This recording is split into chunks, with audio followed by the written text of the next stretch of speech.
A very good morning to my dear computer students. Yesterday we have started chapter number 5, that is file handling, and we have read few topics like introduction to file handling. Then we have covered the data files, in which we have categorized the file into two types. One is your text file and second is your binary file. We have read the differences between them, and we have started opening and closing of files. So today we will be covering in detail the opening and closing of files. We have understood the concept of a file. Why do we need a file? In order to store information, to save information. So once your information has been saved, we can read it and we can write more to that particular file. Okay, we may add anything, any data to that particular file that we want to. Okay, so before you open a file, it must be written, means it should exist. Okay, if the file is not existing, you cannot open the file. Okay, so you must keep this thing in mind, that if you are trying to open a file and if that file doesn't exist, then that means you are not putting up a valid operation. Okay, so you will get an error definitely. So an error will be there. In order to avoid that error, you must make it sure that particular file exists. And how to access that file? In order to access that file, we must have a object for the file. Okay, or we may say the file handle. Why we are saying it as a file handle? Because it will help you to handle the file, and basically its function is to point out from where the file has to start reading or writing, or any other operation, like we want to append the file. And I'll be explaining you what do you mean by appending a file. But before that, I must introduce you something, that is file object, or we can say the file handle. Okay, so if you want to see to the current working directory where we are and from where we need to start the reading or writing up of the file, so for that access we require a file object, or we can say a file handle. So it is very essential. So it will always be pointing out to a particular position from where the reading or writing of the file may start, right? So when you are opening a file in the read mode, then definitely the file must be existable on the hard disk. Okay, so how to open a file? For that we require a file handle, and the name of the file handle can be anything of your choice, like we can name a variable. Similarly, we can name a file object or a file handle. So sometimes I'll be using the word file object, or sometimes I'll be using the name file handle. So don't get confused, it is one and the same thing. So whatever object you are using in order to refer to a particular position in a file, that will be your file object, or we can say a file handle. Okay, so we must know the name of the file as well. Okay, see, open function, open is a function here, and that is helping us to open this particular file.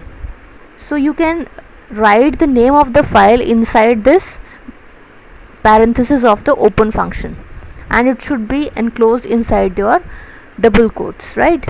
So my file is basically a file handle or a file object, we can say. Then we need to use open function, so that we may give a command to this particular file to open that particular file, and this particular object will start pointing to whatever the data is inside this particular file is, right? See, this is only not sufficient. Another argument that should exist inside this open function is this: the mode of reading, means the mode of access to that particular file. Okay, see, firstly we must tell which file we need to refer. Secondly, in which mode we want to open this file. There can be various modes. I'll be discussing these different modes with you in this lecture only.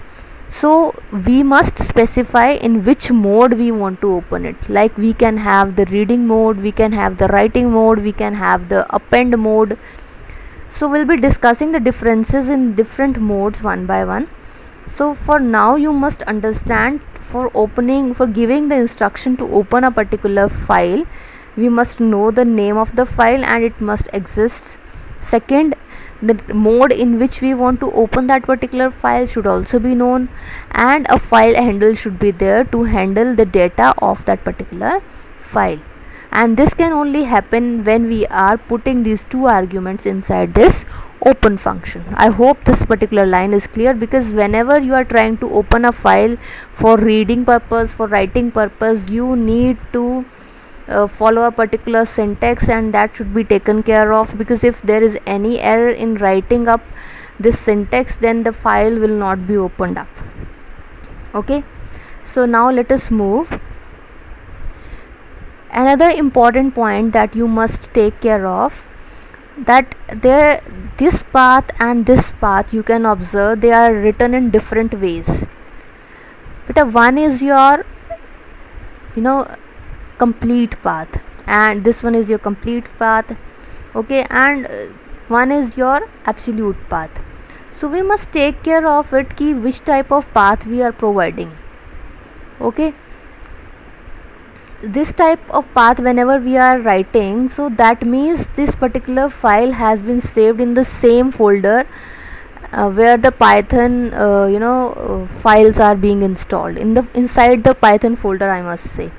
So that means this type of file is in the same folder of the Python where other things of Python are residing. And this type of file that is existing, it can be anywhere on the hard disk. Okay, you can see it is located in the E drive. Here we have not specified any path like this. So this type of file would be there inside the Python folder only. That is why it is working.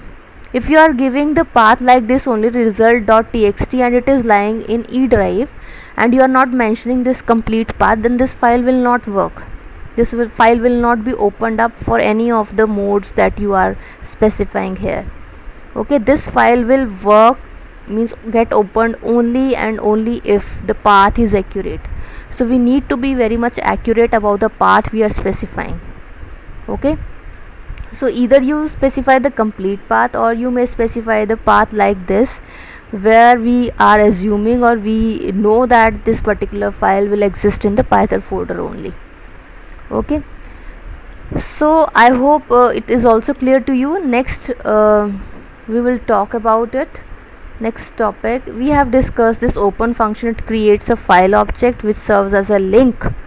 Okay, this file object is serving as a link to the file residing on your computer, because this object is only taking up the data from that particular file. So it and providing it to you also, means taking the data from the particular file that you have mentioned in this open function. Means what it is doing, this particular handle is taking up the data which is present inside this particular file.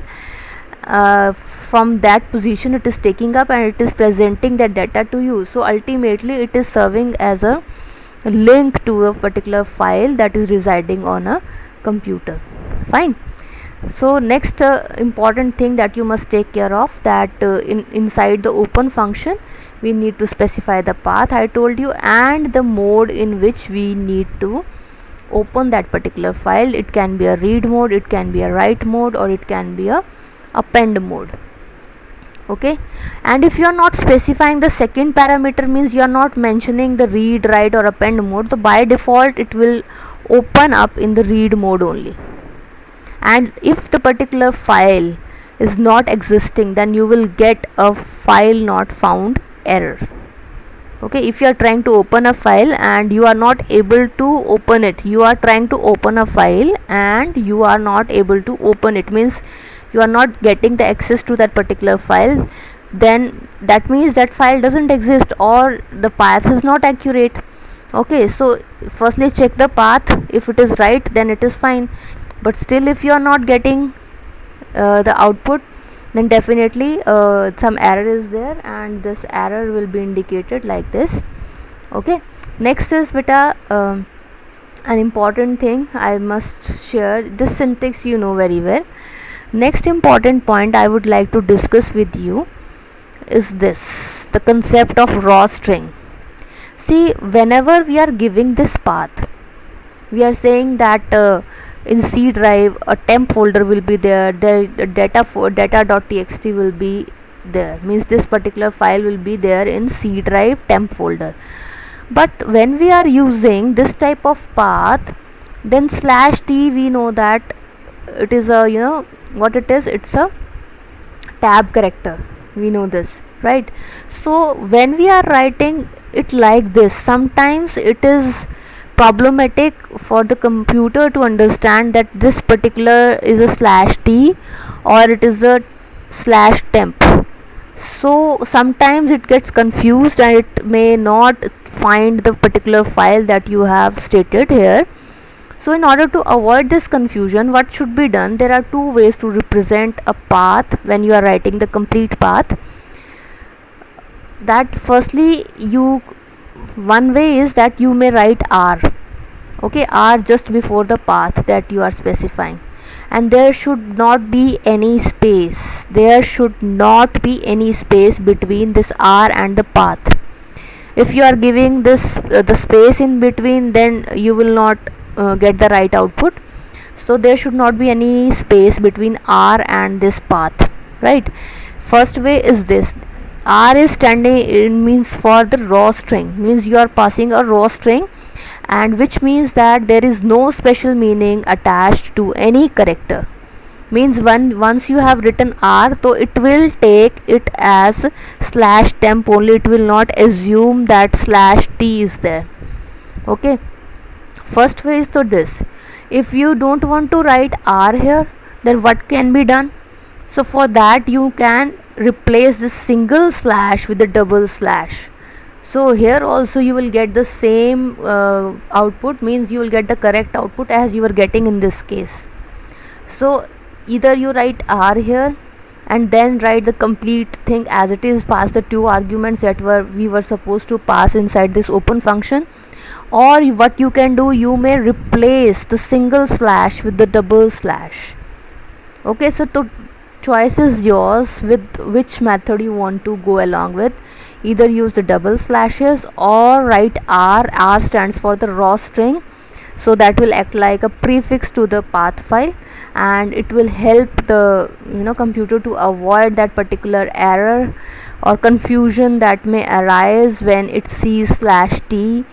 /t is basically treated as your tab character, and sometimes /d is written like your file name would be data/d, so it can be read sometime as your numeric digit, right? So in order to avoid these types of confusion, we must go along with this particular syntax or the method, okay, to specify your path. So I hope it is clear to you, and tomorrow beta will be dealing up with the more details of this chapter. So till then, revise this chapter properly and practice for writing up this particular syntax twice or thrice in your rough notebook, so that it must be there in your mind always. Okay, thank you so much.